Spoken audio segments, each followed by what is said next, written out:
All right. So, Elise, let me know if you are able to see the presentation. Yes. Excellent. All right, so we'll go ahead and get started. So as I mentioned, today is part 3 of our buyer's education webinar series. Today, we're going to be talking about navigating seller's market, nice to haves versus requirements, and working that into your buyer strategy. So as I mentioned, my name is Prina Khan. I'm a realtor here in the state of New Jersey. My company is Sunah Ventures Real Estate. And I'm joined today by Annalise Hodges. She's also a New Jersey realtor. Her company is Ash Real Estate. We are both brokered with Exit Platinum Realty. So whether you're working with myself and or Annalise, just know that you are connected to a plethora of experienced professionals, and not just agents.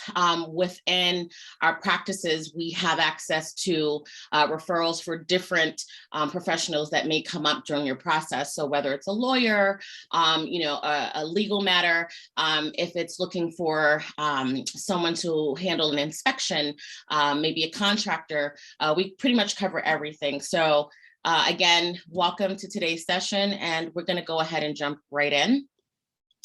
So for those who have worked with me before, you'll know that I like to stick to the 7-step home buying process. So once someone comes to the decision that they want to buy a home, congratulations, it's a big decision to make. The next and most important step you want to take in this process is finding a knowledgeable realtor, not just a realtor. And let's talk a little bit about what defines a realtor. A realtor is not someone that shows up at a location and opens a door and allows you in to see a home. A realtor should be your trusted advisor. This is probably going to be, if not the most, one of the most expensive purchases in one's lifetime. And so, when you go to the doctor, you normally want to find someone who's reputable. When you buy a car, you do your research in terms of dealers. So you certainly want to work with someone that's going to partner with you, that's going to educate you along the way. And by the same token, when you find that realtor, you definitely want to be sure that you're following their advice. Especially in this market, it's really important to point out we are in a time that I don't think any of us have seen in terms of, the market status for a very long time, decades. And so it's really important that if you're getting that, white glove service, you're being educated and you're given recommendations that you really follow through. The next piece of the home buying process includes the pre-approval. So whether you're working with a bank directly, a mortgage company, a company that handles the mortgage and services as well, like a Quicken Loans or Loan Depot, it's really important that you get that process started. Be sure you've done your homework, you know what your credit score looks like, you have a pretty good idea of what your status is. And just like with your realtor, you want to find a mortgage partner that is more than just a piece of paper. Anyone can send you a pre-approval, but will that pre-approval hold up at closing? So you want someone that's really vested in your best interest, that's going to educate you on the different mortgage products that are out there, and really guide you from the financial aspect. Once you have that in play, you're going to start your search for a home. Hopefully, very quickly, you'll find a home available that suits your needs. And then you're going to go ahead, work with your realtor to make an offer to purchase. And once you do that, there are some steps in between that your realtor is going to guide you with, setting up appointments for an inspection, making sure you loop in your attorney, start to think about any of the third-party contractors or, just various parties that you'll have to loop in, making short lists or checklists, if you will. And then the most exciting and best part of the process is closing on your new home. So today we're going to get into a couple of points: defining seller's market. We'll talk a little bit more about the mortgage advocacy and education, nice to haves versus requirements, and then buying strategies. So I always like to share this with my clients as well. 100K is a lot of money. In some markets, you could buy a house with 100K. Well, in the state of New Jersey, when you compare the average price of a home between, I guess, late 2019, I'll say, and today, it's on average 100,000 more than late 2019, early 2020. So that's significant. And what we found in the seller's market is typically a seller's market is when you have so much demand and limited supply. So a seller could be a little more aggressive about what they're listing their home for, what they're asking for the home. A seller may be less inclined to work with a buyer on closing costs or contingencies. Also, what we found in this market is sellers are really adverse to putting in any money in the home. It's as is. I think 99% of the listings that I come across are all as is. And Elnice, I don't know what you found in the market, but I think that's pretty much status quo. It's pretty much, yeah, it's pretty much the same thing. And before you finish, can you expand your screen? Someone is, and then there's also a presenter.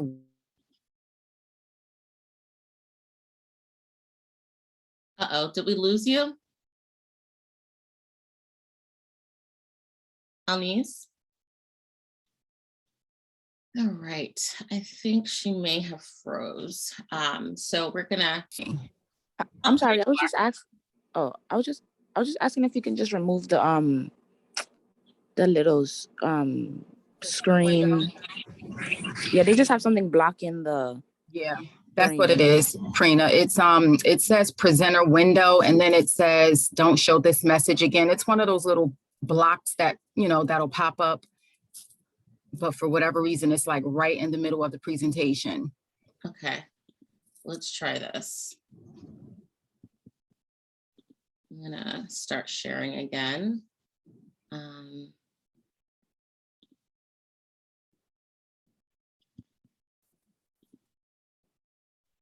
Okay. Okay. That works. Lexi, do you see it now?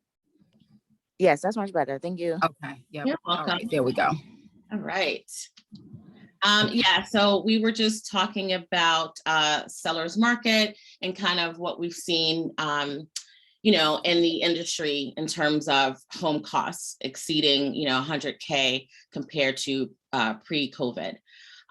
So with that, seller's market, there's less inventories and there's more demand. So we've seen an influx of folks coming from, let's talk about the state of New Jersey specifically, from the, you know, New York area, from the city. Folks wanted to have more space. And these are folks that may have been working with much higher price points living in Manhattan, New York City. And so, you know, they may have had a more aggressive budget when they started their home search here in New Jersey. And so, you know, there's competition there. There's competition with, you know, new families that want to buy their first homes. And so, you know, it's really driven the prices of homes up dramatically. And so it's going to be really important that you're working with a reputable agent that's going to be able to guide you and talk through, you know, bidding plays or strategies. It's just like you would, again, when you're buying a car, or, you know, if you're going for some kind of a medical treatment, there's always a plan. There's always a program. So it's really important to come into this with, you know, clear expectations and understanding the situation we're in. So 6 years ago, when I bought my first home, it was a different market. And I've heard clients say this to me, well, isn't the typical play here for me to go in a little bit below asking? Sure, circa 6 years ago. Today, if you go in below asking or even at asking, I can almost guarantee you that your offer will be denied within minutes of sending that over. So it's really important that you're working with your realtor to look at comparables in the area. You want someone that's really knowledgeable that can give you an idea of what homes, you know, similarly priced and sized went for, and any other statistics that might affect the pricing of that home. And then you go in strategic with a very strategic offer. Elnice, I didn't know if you wanted to add anything else there, but I think I'm beating a dead horse now. No, I mean, you're pretty much spot on with everything that you're saying. I mean, for real estate agents right now, we've seen pretty much the same thing. So you're right on with it. The strategies that, as far as placing an offer is very important, because sometimes that's the only opportunity you get. I have a lot of clients that'll come and they'll say, well, I want to negotiate, so to speak. And it's like, it's not like it used to be back in the day where, the opposing agent, so to speak, that seller's agent would give you the opportunity to counter. Sometimes you don't get the opportunity to counter anymore. It's like you get a text message, you get an email response, you may get a phone call, you may not get anything. You just may be sitting there waiting to find out if your offer was accepted, and then come to find out, you reach out to say, hey, I just want to, follow up on an offer I put in for my client. And I'm like, oh no, they decided to go on with a different offer. And in your mind as an agent, you're like, well, where was the courtesy? Why didn't you at least, let me know? But the point that I'm making is there's no such thing anymore as that negotiating. You always have the opportunity to negotiate, so to speak. But when it comes to negotiating, as far as, well, let me offer this 100,000 and hope that they'll come back and say, well, we want 120. And then you can come back and say, well, we'll give you 115. You may not get that opportunity. So your best shot going in is to be strategic in saying, you know what, let me look at this offer. I have a FHA loan. I know I'm going to have have an appraisal done. I know I'm going to have an inspection done, but is it possible for me to look at this house just and say, would we be willing to take care of those repairs ourselves? And if so, maybe we can do the inspection, which we have to do because it's a guideline in FHA, but maybe it'll be something that we can specifically say we're willing to take care of the repairs. And so that way, when your real estate agent is placing your offer, they can say in the offer initially that, listen, my client is willing to handle whatever the FHA required repairs are, because whatever those repairs are, specifically stating from the inspector, those items will have to be done. So it's not like you can just waive it altogether the way you can with, let's say, a conventional, loan, so to speak. So it's definitely important to have a strategic plan as to how you're putting in your offer, and, looking at your taxes and saying, well, I have a, pre-approval at, we're going to use this 100,000 here. I have a pre-approval for $100,000. Well, I definitely can't look for a house that costs $100,000 because there's no wiggle room to even offer over. There's no room to even incorporate my taxes, because that property may have about, let's say, $6,000 in taxes. So where's your taxes in that? So you do have to be strategic in how you place your offer. And again, remember that may be your only opportunity. So make it a good one. Yeah, thank you. Yeah, I love that. I typically talk about that part of the process is putting your best foot forward, making the best first impression, because it might be the only one that you get, right? That's right. So you mentioned conventional mortgage. So let's talk a little bit about mortgage advocacy and education. Just taking a quick step back. When you're going to look for your pre-approval, there are different what we call loan products. And so the most frequently used categories are FHA, conventional, and VA, which is for veterans that have served. So for the FHA, that's typically, those loans are backed by the government. Those one slight caveat is they come with, a little bit of a more stringent list of guidelines, if you will. And those guidelines are in place to make sure that the home buyer, typically a first-time buyer, is protected. So things like structural or environmental concerns that might come up for a home may need to be addressed immediately before moving forward through the process with an FHA versus a conventional, which allows a bit more flexibility because that list may not be as dire or restrictive. It also gives you more leeway to kind of take care of things after closing versus the requirement to have them addressed prior to. And then the third option, veterans. One thing I'll call out here is that the VA loans are for veterans that have served. So if you have someone that is a reservist or someone who's enrolled in serving our country, but has not toured and doesn't meet the amount of credits or points or time actually in the field, they may not qualify. So it's really important. There is a distinction. So if you sign up, you make it through boot camp, congratulations. But if you have not served, you really want to look into whether or not you have all the requirements to apply for that VA loan. And then across these different loan products, the big question that you want to ask, you actually shouldn't have to, your mortgage person as your financial advocate should be bringing this information to you. But in a lot of cases, that's not necessarily the deal. So you want to ask that mortgage banker, broker, bank, what programs are offered. There may be programs, for example, M&T, depending on your financial profile and where the home is listed, may offer upwards of $7,500. I believe it's in Passaic County in some scenarios. And so that's something that's not normally just offered up whenever you reach out for pre-approval. By the same token, I know Annise has worked with a couple of clients and they go a step further that they look for those same programs at the county or municipality level.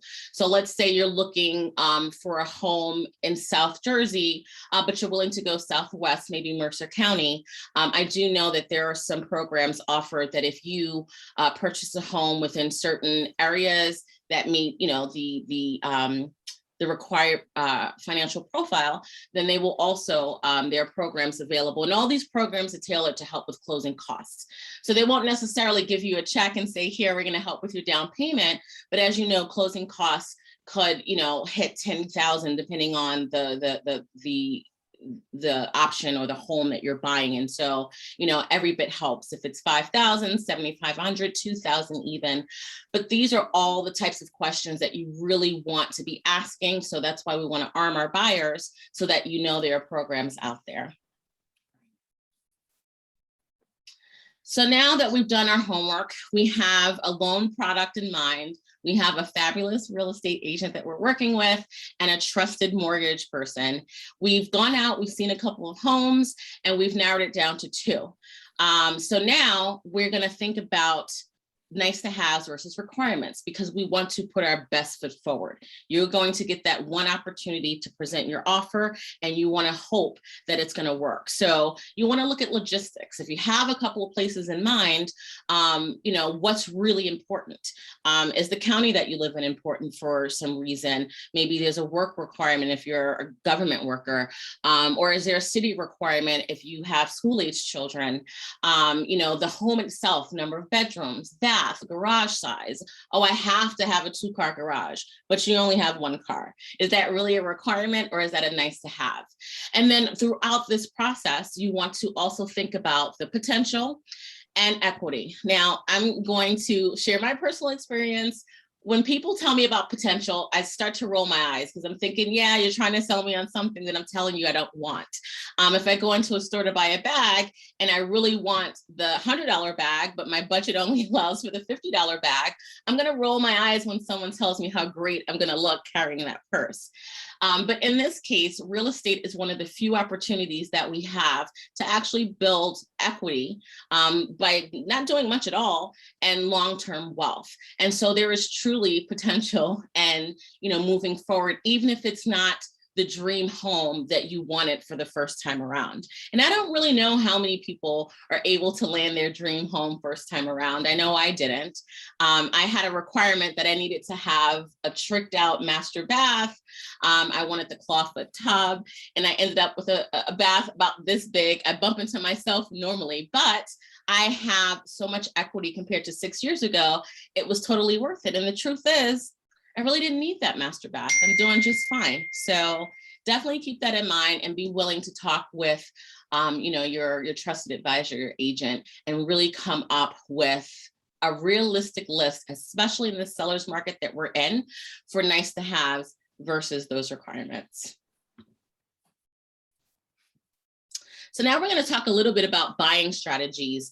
And I look to Alnice as my mentor because I've learned so much just in working with her in a very short amount of time, just in terms of how creative and strategic you can get. So Alnice, if you don't mind, I'll hand this over to you to kind of talk through the scenario. Oh, wow, well, thank you. So I pretty much touched on some of it a little while ago, but just based on the slide here, I'm going to stick to this a little bit. When the first point, converting to conventional, if you're able to convert to a conventional loan, so let's just start at the beginning. I say FHA versus conventional. People wonder, what's the difference, or why should I consider X, Y, and Z? Well, first of all, in my opinion, it's not that one is better than the other. It just pretty much depends on what your personal situation is. So we pretty much talked about FHA as far as, it being a 3.5% down payment. The minimum credit score is typically around 580 to qualify. So that's one of the main reasons why sometimes if you go to a lender or you go to get pre-approved, that is what they'll come back with as the best loan for you. Whereas with conventional, the requirements are a little bit more higher, meaning your credit score, first of all, your down payment is between anywhere from 5% to 20%. So that's one of the biggest differences right there. So there you have it. It's a financial situation for some people. I'm not able to put down a full 5%, or I can't put down that 10% right now. I can only do the minimum of the 3.5%. So that's why this would work for me. It may not even be just about the credit. And, with the conventional, not only is it, if I'm not mistaken, let me just, because I don't want to give out any misinformation. I have my notes here. So yes, so it's a 5 to 20% down, but your credit score, they're looking at between 620 as being the minimum. So there again, you have it. Maybe you do have the finances in one scenario, but your credit score may not be where it needs to be in order to, to fit into that particular loan. So it again, it just depends on what your personal profile is made up of. Now, what I found, and I know, if there are any, like Prina, your realtor, a lot of our offers have been put to the side or not accepted straight off the bat, just because our client has, our client may have an FHA loan. Is it fair? No, it's not fair. But again, this is the market that we're talking about. This is not 6 years ago where that didn't necessarily matter. But when you have a seller that's out there and they're looking at who they're going to sell their home to, they're also looking at how smooth is this process going to go. It's not just a simple situation. It's a transaction that could potentially take about 30 days to 45 days, depending on, if there's, issues with the inspection, or if the person can't financially close or complete the transaction. So this seller is looking at all of those things. So when they see an offer presented and you have an FHA offer, and then you have another client that comes in with a conventional, in their mind, they're thinking, well, I know their credit is great. It's at least 620.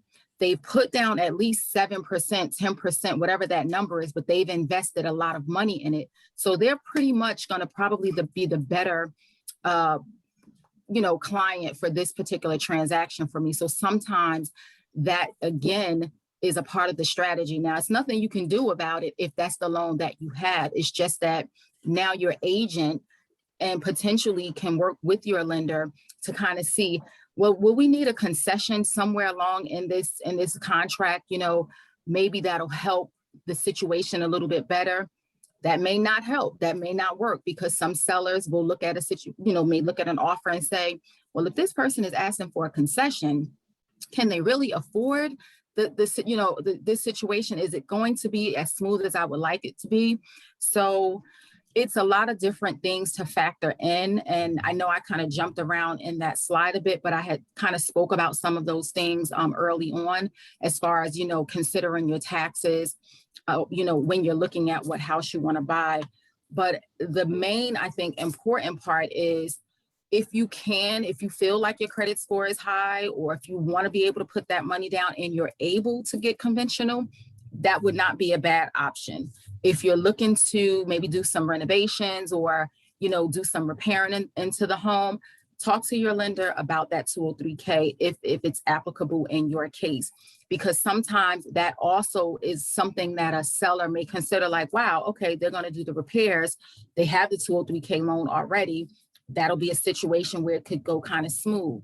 So those are just some of the things to think about. And as we discussed earlier, where Prina talked about, you may be able to reach out to your county, your municipality, to just see if there are any programs or grants meaning you don't have to pay this money back, but because you're maybe a first-time home buyer, not that there's a first-time home buyer program, but because it's your first time purchasing a home that you're going to live in as your primary residence, there may be some grants out there, in that municipality for you. So definitely, make those phone calls, because sometimes it's $5,000, $2,000, but again, it'll definitely help, because in the end, that closing cost could potentially be about, $20,000, $17,000, you don't know, but every little bit will definitely help.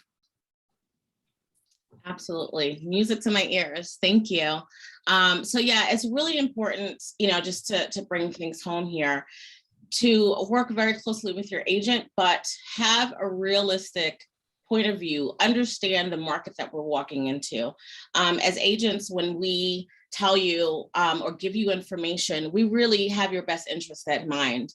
It's not an issue where, we want to hit X amount and spend, or, we really want to be your partner for life. You're going to hopefully buy more homes, and your children will buy homes, or you'll upgrade.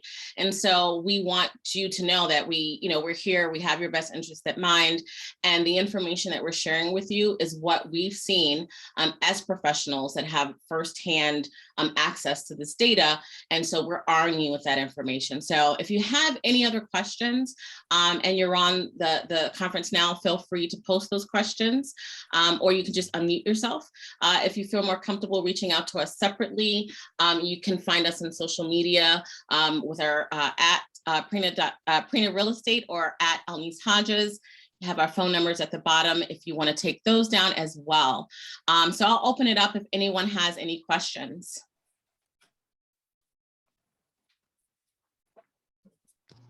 Yep, I have a quick question. Is it a good idea to put in an offer, like what you were saying, the high offer or acceptable offer that the seller would at least consider, and without viewing the house? Is that a good idea, or what are some steps that that we can take towards that might be a better idea than that? That's a good question. My thought on it is, in this market, it really depends on what your goal is. If this is an investment property for you, then there may not be as many requirements. If this is a home that you're going to live in, but for some reason you're unable to physically make it to the location, then maybe you can partner with your agent to do a virtual tour for you. We call that, placing an offer sight unseen. We do that a lot with investors. But if there's a home, again, when you're going through that nice to haves versus requirements list, if it's in that county or that city or even that street you absolutely want to live on because your BFF, your mom, your auntie, or whatever are all in the area, and you feel confident, then there's nothing to prohibit that. But I always prefer that, especially first-time buyers have some kind of inkling of what they're getting into. But it's really about what strategy you want to take and why or why not why that home may be so important for you in that particular locale. Yeah, and my response is kind of pretty much the same thing. It in today's market, I would not be against it, only because a house is on the market today, and then tomorrow, or maybe this afternoon, the house is off the market. Yeah. It really has been, something crazy to see right now. So again, today's market, I would say I'm not opposed to that. I'm not opposed to you placing an offer, especially if this house have everything that you're looking for. In a case where you need that garage, it doesn't matter if it's a 2-car or not, but you just need a garage. You need the 3, the 3 bathrooms or whatever those items are. I would not be opposed to it, especially if your plan, definitely come out and take a look at the property. And you're gonna be living there, yes, because again, you'll be disappointed to know that property is no longer available. And it's like, oh my God, I could have placed the offer. And then sometimes we may see, the agent may state no offers are being viewed until the property is seen. So in those cases, we'll already know, well, you know what, we can't place an offer because the agent has already made it clear, the seller's agent meaning, has already made it clear that you have to see the property first before you can put an offer in. So it really would depend. But in the case where you can go for it, I'm not opposed to it right now. Great. I think we have time for one more question, if there are any others.